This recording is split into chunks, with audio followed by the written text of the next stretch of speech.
London Property, home of Super Prime, where you can find informative, educational and entertaining content covering all aspects of property. Hello and welcome to London Property, home of Super Prime. I'm your host Farnaz Fazaipour, and today we're in conversation with the co-founder of The Page, Thomas Benyon. And tell us a bit more about how you got here today, Thomas.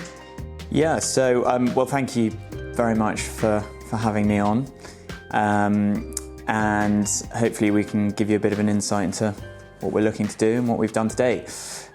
So yeah, how we got here, I came from a property background, having worked for 5 years in the estate agency world, and Henry, my co-founder at The Page, came from a background working in the city, and I guess it was something born out of lockdown, with quite a bit of thinking time, and then the decision to actually do something about it. And what we had sort of been thinking about was, after a chat at the pub, comparing notes on how bad tradespeople we'd had to our own places had been.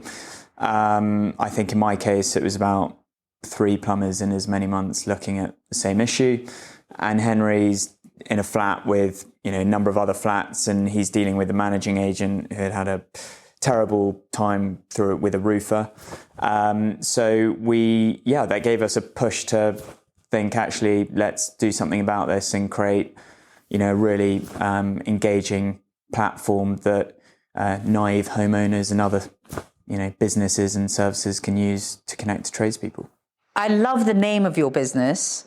And how did you come up with it? Why is it called The Page London? I came up with it because I was thinking, I was on one of those platforms where I had to scroll through page after page looking for a suitable decorator. And then that made me think of Yellow Pages, where maybe, in the olden days, you would scroll through many a page to find the right contact. And I just thought, no, I just want people to have one place to go to, one port of call. So I thought, The Page. Brilliant. So you experienced firsthand a problem, both of you. Yeah. And then you decided to do something about it. So what would you say is unique about your platform? What is the problem you're trying to solve? Yeah, I guess first and foremost, if a demographic of user has been someone who's short on time, who may not have had to deal with ownership of property previously, or has multi properties, and they don't have a black book to rely upon to connect to the best tradesperson for that job. And number one, people like the fact that they are speaking to another human being, so they come through us, they give us their problems, their job, what that involves, and we then do the work behind the scenes to make sure that we connect them to the tradesperson or tradespeople most suitable for that job. Matching for us is the most important thing. So compare it to some well-known mass market platforms out there for tradespeople to list their services on. You might fill 10 questions out. You'll then be directed towards a page of 350 plumbers. For us, you let us know that you want a plumber, some basic information on that job, your details. We will then match you with 1 to 3 plumbers, absolutely maximum. So the choice is much more focused, and you connect to those plumbers. So ease of use for us is very important, and the sort of the time that goes into making sure our matchmaking is as perfect as it can be between the customer and the tradesperson. So what is that onboarding process for you? So what are you looking for when you're finding these tradespeople? Because obviously, your story is going to resonate with a lot of people who have all had bad experiences. Yeah. So how is it that you are doing it differently? Yeah, so all of the tradespeople have been recommended to us. And then actually working closely with a number of these different tradespeople for now over a year in some cases. They know the level that they have to work at and the standards that we've set. And based upon that, they've also recommended us to a number of different trades. We then go meet them face to face And I think Henry and I have learnt the hard way that actually the word vetting doesn't mean an awful lot to most of these companies. Not only have we joined most as decorators to test out the word vetting, but it doesn't differentiate enough between the best at what they do and the cowboys, which for us is a big problem. So actually meeting face to face, taking the information on what jobs they've done to date, of course taking on the certification that they need, so gas safe certificates, for example, and that's been for us the main exercise in onboarding our tradespeople. On top of that, it's really down to them to make sure that they keep to a high standard. And look, it's impossible for every single job to go right. But what we want is, if something doesn't go right, for lessons to be learned, for them to have done everything they could possibly do to rectify the situation. And if we see that there's a trend of, poor performance and lessons haven't been learned, then we do something about it. So that's what's worked for us.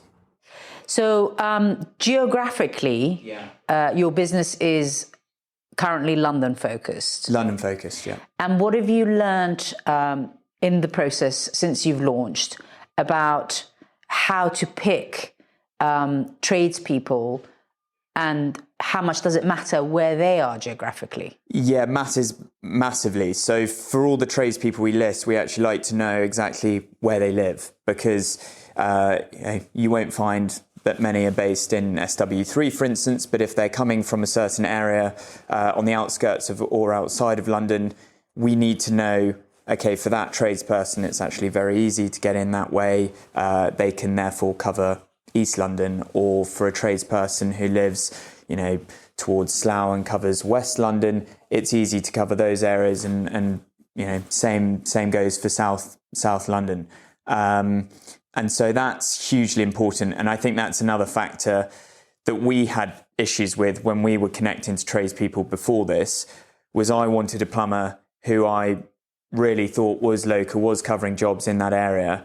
And I found that they're just driven, miles across London to get there for me. So not only are they most likely late, but they're not that interested in connecting with me as a customer in the first instance, because they're not local. So that has a big part to play in how we select tradespeople for customers. So really, in a digital world that we're living in, you're kind of bringing the human element back to this whole process. You're giving the efficiency through a platform, but you're really connecting with people as individuals, having conversations and knowing who are you and where do you live and how can you help me and how can I help you? Yeah, I think massively understanding the demographic of a customer helps you know which tradesperson is going to be best for that job. And I think at the end of the day,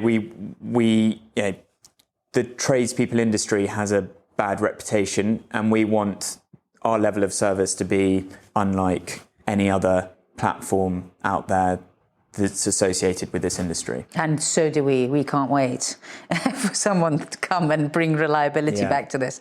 So what type of services are the most popular, do you think, from the services that you offer on your platform? Very seasonal. So at the moment, we're dealing with damp proofers, lots of plumbing jobs, roofing jobs.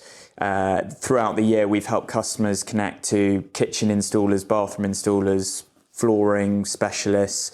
Then as you move into the summer, you always see an increase in decorating jobs and, of course, your gardening work too. So I would say very seasonal, but there are those ones that continue throughout the year. So basically, the more experience you get, the more we can tap into you for insight in preparing for these seasons. Yeah, I think on top of that, we on top of just connecting customers to tradespeople, we want to be advisory. We want to feel like the customer can come to us and actually say, help me, I'm moving into a property in this many months, what should I be thinking of? Or I've just moved in, what should I be doing about my boiler or, electrical checks?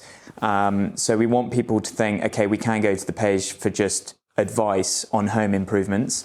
And you mentioned gardening, so people think they don't need to touch the garden throughout the winter, but actually you do need to make sure it's in good nick for then those summer months to do more serious works if that's what you wanted to do, and to keep it well maintained. So that's absolutely something we're looking to do.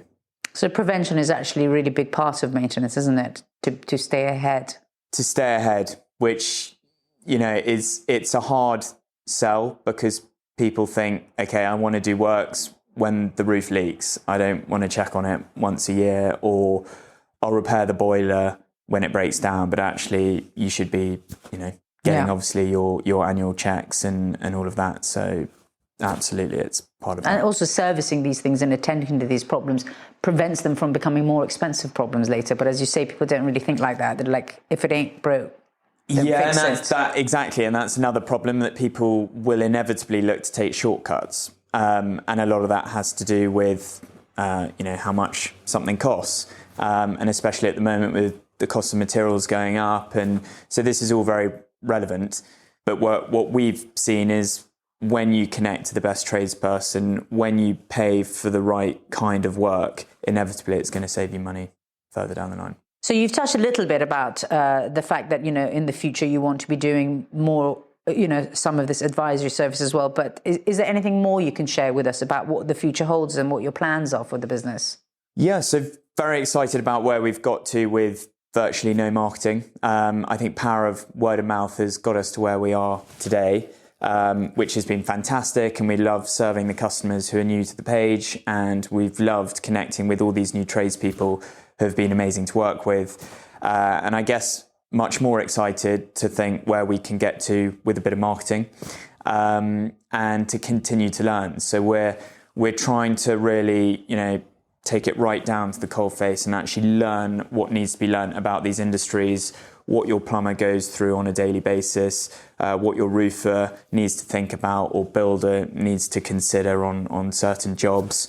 I'm joining a plumber for a day next week to really understand what works, what doesn't, what they need to, have to make their daily lives work more smoothly. So it's that side of the business I've really enjoyed doing, and I guess it's all about learning and continuing to take the page forward and build from there. Fantastic. Well, I'm putting my money where my mouth is, and I'm meeting one of your contractors after this interview. So watch this space. Exactly. Very pleased to hear. Brilliant. Well, thank you so much. And we would love to have you back on the show to share more insights in the future. And thank you for talking to us today. Definitely. Well, thank you very much, Farnaz, for having me. So to connect to Thomas, you can head over to our experts directory, where if you're a member, you can connect direct. If you need to get in touch with him otherwise, send us an email, ask@londonproperty.co.uk, and we will be able to put you in touch with Thomas, who can put a bespoke service together for you and your needs.